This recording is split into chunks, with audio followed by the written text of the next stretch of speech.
Welcome to Mobility, Work and Rights, the I Claim podcast, where we challenge common misunderstandings about irregular migration in Europe today. I'm Nando Sigona, a sociologist based at the University of Birmingham in UK, specializing in migration and citizenship. And I'm Ilse van Liempt, a human geographer based at the University of Utrecht in the Netherlands, and I focus on belonging, citizenship and exclusion in the spaces of everyday life in Europe. Together, we're your hosts for this series. In this series, we consider some of the key questions surrounding irregular migration, starting perhaps from the most fundamental ones. What is irregular migration? Who count as irregular migrants? We aim to challenge public and political narratives around irregular migration and encourage you to think differently about one of the most pressing issues of our time, charting a new understanding of Europe's migration history in times of rapid political and social change. Our series draws on research from the I Claim project, which aims to improve the living and labor conditions of irregularized migrant families across Europe. The project is funded by the European Commission Horizon Europe programme, a UKRI. In this episode, we will address 4 crucial questions. What do we mean by irregular migration? Why is irregular migration so high in the political agenda in Europe? Are there any differences in how European states respond to it? And why are cities usually seen as more welcoming to migrants, regardless of their legal status? To help us with this task, we have 2 fantastic guests. Blanca Garcés Mascareñas, Senior Research Fellow at the Barcelona Centre for International Affairs, focusing on the causes and consequences of migration narratives in a context of increasing politicization and polarization in Europe. And we also have Myriam Cherti, Senior Researcher at the University of Oxford's COMPAS and coordinator of CMIS Network. That's a city-led knowledge exchange program supporting European cities in sharing knowledge on city practices and policies, responding to the presence of migrants with irregular status in their territory. Let's start with Blanca. We asked her to give us a definition of irregular migration and why it's such a politicized issue in Europe today. Irregular migration refers to that form of human mobility that implies crossing borders or staying in a country without state's permission. This does not mean that irregular migration takes place despite states. In fact, irregular migration is the other side of migration policies. Even more, we could say that in some cases, migration policies produce migrants' irregularity. For instance, a laissez-faire policy may be a way to have a cheap and disposable migrant labor without having an explicit open migration policy. But irregular migration may mean different things. At the individual level, if we look at the situation of irregularized immigrants, irregularity may mean very different things. For instance, not having a residence permit, having had a residence permit but having lost it, and also having a residence permit but not a work permit, which brings us to the concept of irregular employment, which may also imply not having a labor contract or not complying, mostly from the side of employers, with the conditions of your labor contract. But irregularity may also mean different things depending on migrants' gender, origin, and class. And from a comparative perspective, irregularity means also very different things in different countries. In some countries, irregular migrants or irregularized migrants may have access to basic social services, while in others not. In some countries, they may be even registered. For instance, in Spain, they are registered in the municipal census. And in some countries, they may have the right or the option of regularization, which makes a huge difference, not only once they regularize, but also while being in irregularity. Why is such a politicized issue in Europe? Well, as I was saying, irregularized migrants represent a small portion of all migrants entering and staying in Europe. However, though most enter and stay irregularly, it's, as we know, at the center of most political debates. Irregular migration is seen or presented as an illustration of states' failure in controlling migration. But it's important to recall, and we academics, scholars do this all the time, that migration is a structural feature of humanity. And the attempt by states to control migration is quite recent phenomenon. And let's say that it has never been completely accomplished. The difference is that now irregular migration is problematized. Before, irregularized migrants or irregular migrants were seen, for instance, as spontaneous migrants, as migrants that came in outside the official recruitment channels. And for instance, in the Netherlands, they were called white illegals, basically because they did not have a residence permit, but they did pay taxes.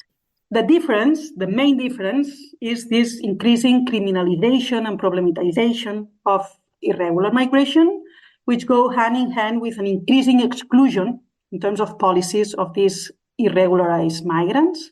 And it goes also hand in hand with nativist positions, putting nationals, the residents, and those seen as deserving or desired migrants, mostly high-skilled and white, first, putting all these categories, the nationals, the residents, or these desired migrants first. There are not important differences in terms of discourse. Everywhere we see an increasing problematization of irregularity, though of course it's important to say as well that some irregularized migrants are more problematized than others. American citizens being irregular in Europe may not be seen as irregular and as a problem. So here you see the link between irregularity and this increasing problematization of particular categories of migrants. I would say that there are not important differences at the borders in terms of border policies. We see an increasing securitization of the borders with increasing illiberal practices by states, and these illiberal practices and policies by states target these irregular migrants and these irregular crossings. But there are important differences in practice, and these differences depend, first of all, on differences in the labor and housing markets. The more formalized these labor and housing markets are, the more exclusionary they are vis-a-vis irregularized migrants, and also important differences depending on the state. There are states that are much more exclusionary than others. For instance, limiting access to key social services. An example could be the Netherlands, where, for instance, in the last weeks, the government has forbidden access to very basic services in terms of bed and breakfast for those living rough. But for instance, in the case of Spain, as I said before, irregularized migrants are documented at the local level. They have access to healthcare and education. And as I said before, access to the labor market and also to housing, it's, I would say, much easier, though in very, very precarious conditions. The criminalization of irregularity is much central and explicit, I would say, in Northern Europe than in Southern Europe. And this also relates to the fact that irregularity in general is a much more common feature of our daily life in Southern Europe than in Northern Europe, and it's related, but only partially. And for instance, here in September, we saw in Spain that migration is increasingly seen as a problem by Spanish citizens. It was published a couple of days ago, and this is directly related to what's happening at the border, and particularly in the Canary Islands. And this is something we have seen quite regularly since the early 2000s, in the sense that the increase in the number of irregular arrivals at the border leads immediately or automatically to an increase in the perception of residents in Spain seeing migration as a problem. But this perception the interesting thing is that it's seen as a problem at the border, but it's not related to their daily life. So among those who saw it as one of the biggest problems in Spain, did not see it as a problem that affects themselves directly, which is fundamental. It's a fundamental difference.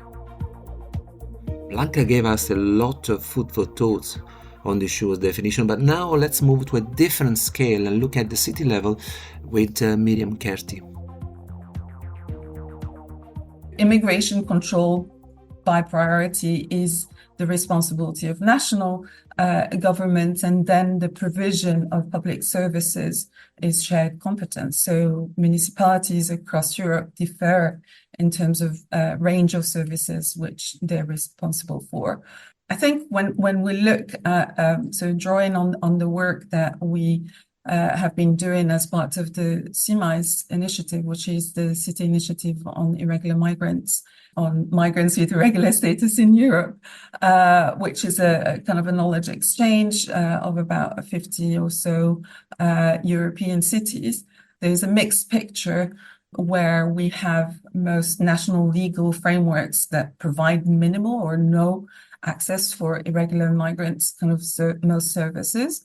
And at the same time, we have at the municipal levels, some forms of provision, but they all have, in general, responsibility for the general welfare of the residents in the area. So whether they are kind of irregular or regular. I mean, their municipalities may facilitate some access to mainstream services or limited access or full access. And there is also a general kind of pattern where you have kind of services that are more extensive for children, for instance, and vulnerable adults, while some service provision is intended to address like immediate effects of exclusion. And in other cases, the municipality also seeks to address the underlying problem around irregular migration. So, for instance, facilitating legal access and or legal advice. So, for instance, in Dutch cities, there have been initiatives around kind of providing shelter and food, but at the same time trying to help those irregular migrants reach some level of case resolution, basically, whether to either regularize their status or decide to go back. And so these are kind of basically some of the responses from the city level, but each response is different on multiple factors within the national level, and even like cities within the same national context have different kind of responses. Whether they're kind of patterns of differences, geographical kind of differences across Europe, that's an interesting question in itself, because obviously I feel like some Southern European cities, so for instance, when we look in Spain, we have this municipal register that's open to all citizens, so all residents, I'll say. And this kind of opens up the door for irregular migrants to have immediate access to services. So this is kind of quite unique to Barcelona and Madrid. And you have, I think, in the past, some Nordic cities have also had some kind of quite progressive responses, but so far I think the ones that are actually maintain some level of openness, but also, I mean, not to mention or not to forget actually that there is a growing trend across Europe of sanctuary cities. So you have cities in principle kind of declaring that they're welcoming city, but in how it reflects in practice and how that's a kind of, it's quite complex, so it doesn't systematically translate to, like a sanctuary city. So there is level of politics involved, and, across Europe, we have the kind of rise of the far right at the level of national government levels. But of course, like cities do have some obligations towards their resident, despite the kind of rise of protests or around the increase of the number of migrants, and particularly irregular migrants. So, for instance, cities have to comply with their legal duties. So municipalities are required to provide some services to people with irregular status because of the national law. So, for instance, Dutch, municipal duty of care. Here we have municipalities have duties relating to a particular kind of section of the population, such as children. The same we have in the UK, so cities, child in need, regardless of immigration status. And then, basically municipalities have to find a way to fulfill one statutory duty without breaching another. I mean, the other issue here is obviously municipalities also try and achieve municipal kind of social policy objectives, whether it is around ensuring community safety. And we've seen a number of cities that are trying to promote like safe reporting of crime for victims. And this is a way to kind of fulfill its obligations towards the residents.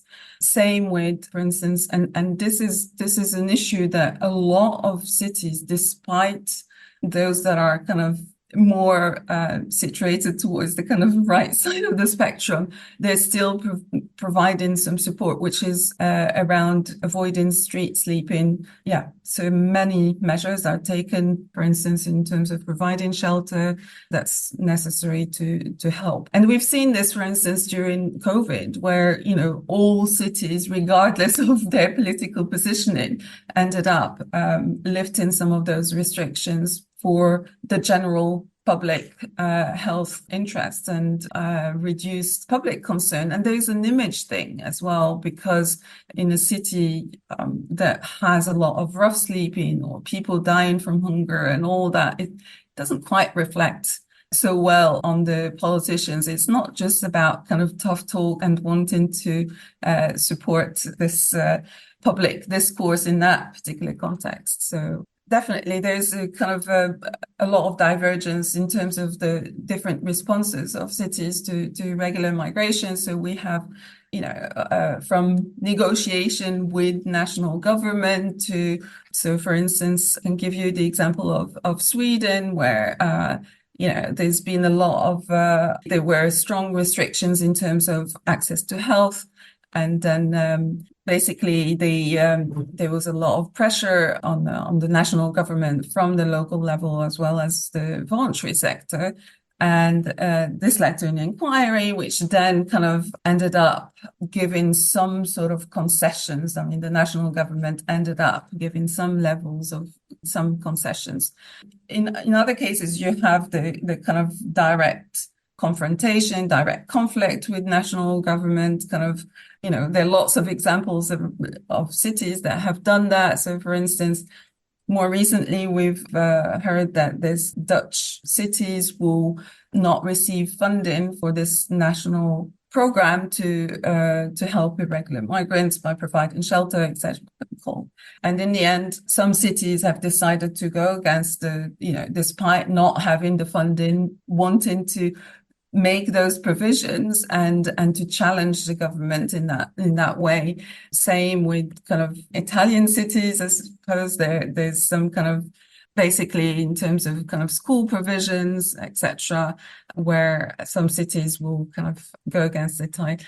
And then the most common one is really the low visibility and kind of conflict avoidance approach that cities adopt. And some academics will call it shadow politics, but essentially it's quietly kind of removing the kind of questions, for instance, around the legal status of the service user so that all residents can access the service. It's about subcontracting particular services to local NGOs and funding them through that fashion. And I think this is a really important point, because most European cities are doing some level of this kind of low visibility and shadow politics in order to kind of fulfill their legal obligations to support vulnerable residents who live in their cities. So Nando, we've heard so many definitions of irregular migration, but why is it so hard to pin down? It's a tricky question, partly because both states, but also the media use this to talk about irregular migrants, illegal migrant, clandestine. They use all different terms to indicate as if they're describing the same phenomenon, or as if there are specific attributes that characterize someone as irregular or not irregular, as if basically it's part of the essence of who these migrants are. The reality, as also Blanca pointed out, is that who is an irregular migrant depends very much from the policy and the legal framework in the country where the person lives. So, for example, you may be a Chinese irregular migrant in Italy, but this doesn't mean that when you were traveling to Italy, or when you were moving to Italy, you were an irregular migrant. I mean, in many cases, for example, Chinese national can travel a lot of places in the world without visa restriction. So your travel was regular. Then when you end up in Italy, for a number of reasons, you may find yourself in an irregular position. This may be because you crossed the border of the country irregularly, and then you find yourself living under the radar. Or maybe you had a tourist visa or a student visa, but then you overstayed your visa. It can also be the case that, for example, the country changed its legislation. This has happened again in Italy a few years back during the so-called refugee crisis of the mid-2010s, when the government suddenly decided that the people that were humanitarian visa holder on a temporary base were no longer able from one day to another to renew their visa, and therefore they found themselves to be in an irregular situation in Italy, and then forced to find other ways, either to regularize themselves or to move to a different country, which was actually the intention of the legislation, the unstated intention of the legislation, or they end up living as undocumented migrants for a long period of time. So it's very complicated to define irregular migration, but how do we then define it in our project? How do we avoid these pitfalls? Well, we had a lot of conversation about this, and the way we try to get around to it, but also in a way to acknowledge this idea that irregular migration is nothing fixed. It's not a quality of the individuals of specific movement, but in reality it's something that is created and produced by a specific legal framework, not only about migration, and this is something we're going to discuss a lot in this podcast series, but also have to do with welfare regimes, labor market regulations, and other sort of forms of other regulatory frameworks that all work together in defining the position of people within a specific country.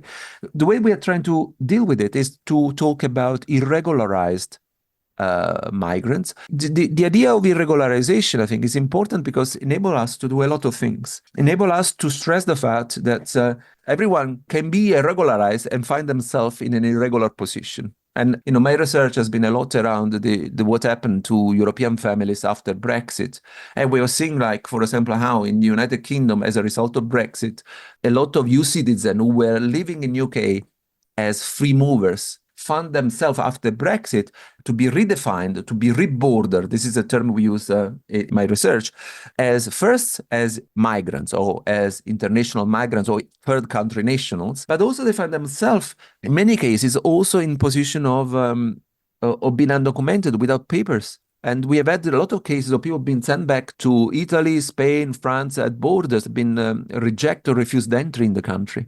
So irregularization helps us to point out this aspect. It also helps us to shift the attention on what are the mechanisms, how this thing is produced. Also because we want to stress exactly the opposite than saying, oh, if you are an irregular migrant, you are fixed in that position. We want to highlight how, because it's something that is produced, it can also be undone. And through the research, this is what we try to do, or by working with community organization, with trade unions. This is where a lot of the work that the iClaim project is trying to do is focusing. If we understand this mechanism, is there a way then to produce counter-narrative or strategies to improve the living and working condition of irregular migrants in Europe? Our project is called Improving the Living and Labor Conditions of Irregular Migrants. So yeah, this is a bit of a plug, I know. And people can certainly find out a lot about the project looking at our website, iclaim.eu. everybody can become irregularized. But in our project, we also pay attention to the fact that it's a process that is racialized and gender. So it also has different implications for different people. Definitely.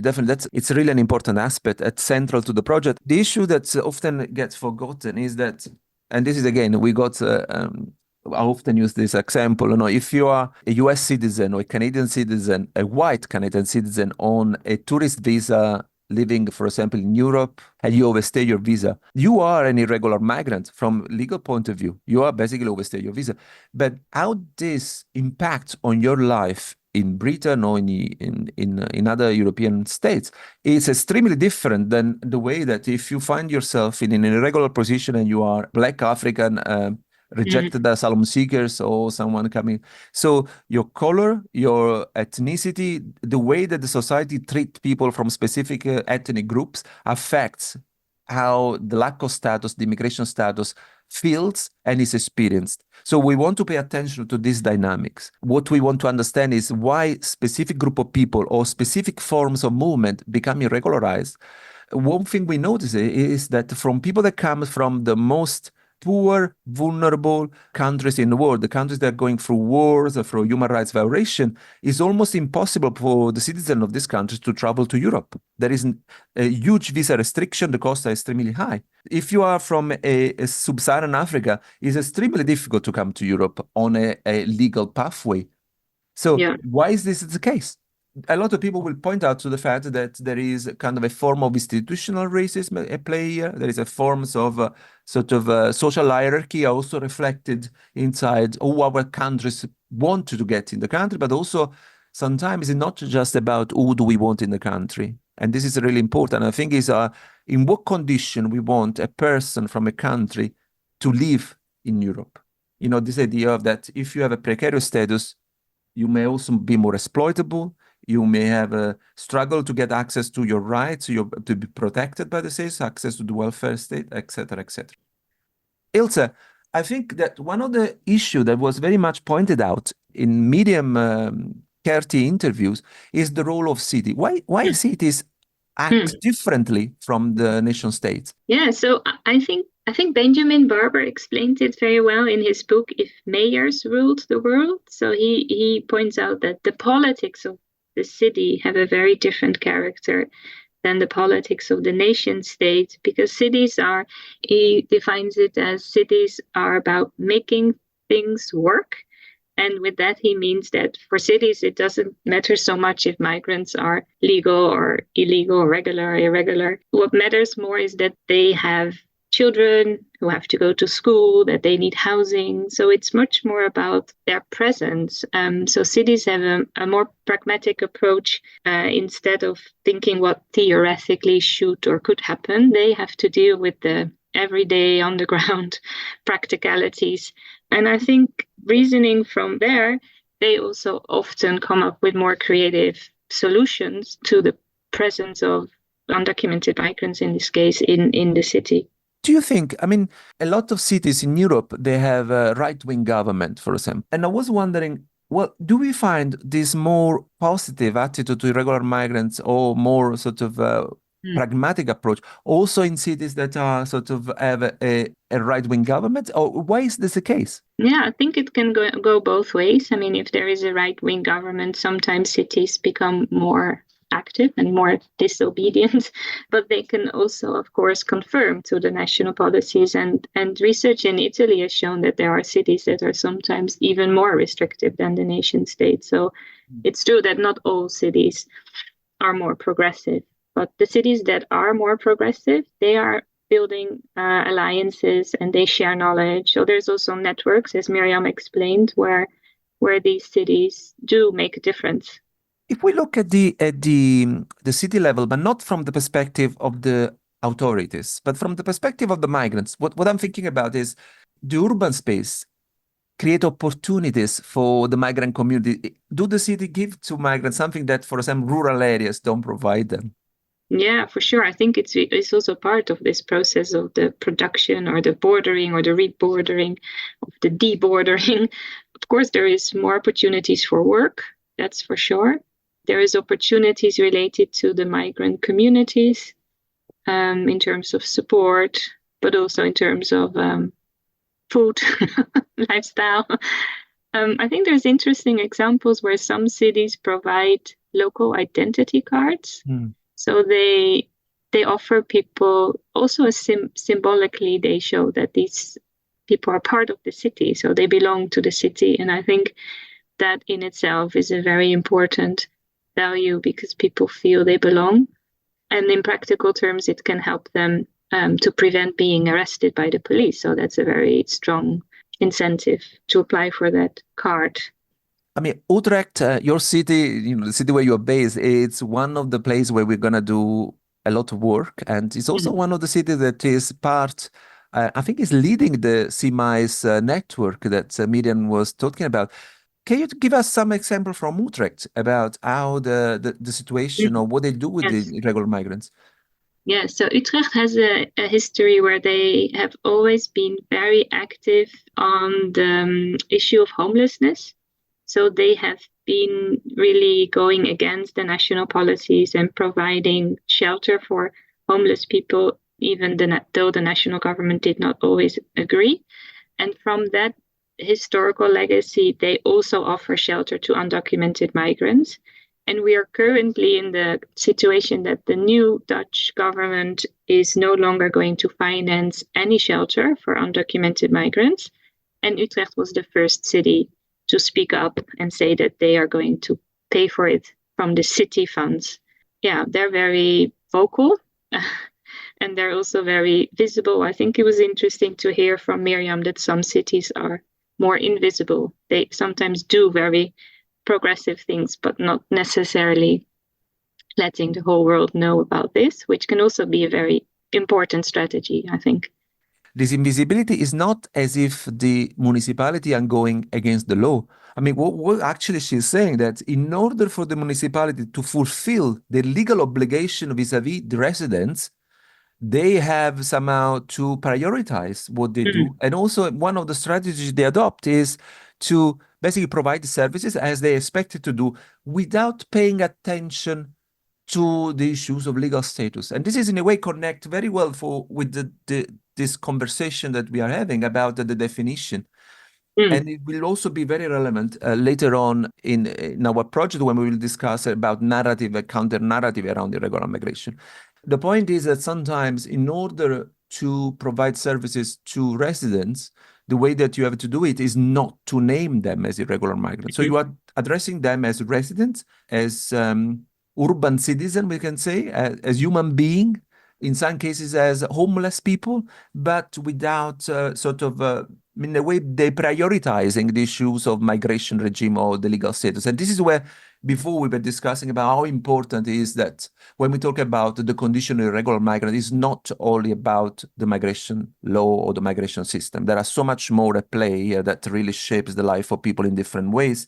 And I think maybe one last point to touch for today is another key aspect of the project, which is about attention to gender, to the gender nature of this, and also to how regular status doesn't impact only the individual without legal status, but also may impact their children or the rest of the family. So irregular migration affects people differently. And before I mentioned, for example, how racialized minorities may be differently affected, but also I think that gender plays a major role in the impact of regular migration. What do you think, Ilse? Yes, so we are going to study different sectors in our iClaim project, and one of the sectors is domestic work. And in this sector, we see that it's mainly, not only, women working. If we think about visibility and invisibility, is very different. So this work is in the house, it's in the private sphere. It's not always considered work in all the countries that we study. So the sectors in itself are also a very important part of the production of irregularity. So it's not only the people, but it's also the working environment. And in our project, we approach the sector as well as something that we want to study. So we want to understand how working in domestic work or in food delivery or in agriculture shape the irregular condition differently. I think this is a great point to end. In the sense that we started talking about irregular migration as constructed by state laws, then we focus about the role of the cities, and then your example was actually bring us even more down in the home and the private spaces. And this is an important aspect. So in the sense, the geographies of irregular migration are really important to pay attention to. But also I think it's important to point out how sometimes if you look at take as a focus not the individual but the family unit, you find also different things. You see that irregular migration doesn't affect only the person that is irregularized, but it may affect also their children who may have a right to stay. In some cases they may even be citizens, as in the case, for example, of the United States, where the children of irregular migrants, if they're born in US, they are US citizens. And this is something we want to try to capture here. So this how the families is also a place to analyze the impact of irregularization in Europe. So thank you for joining us for this episode of Mobility, Work and Rights, the iClaim podcast. To make sure you don't miss any episode in our series, please subscribe on your favorite podcast provider or join iClaim mailing list on our website, iclaim.eu. We'd love to hear your thoughts on today's discussion. So share your comments and questions with us via our website or social media. So from me, Nando Sigona. And me, Ilse van Liempt. See you next time. See you.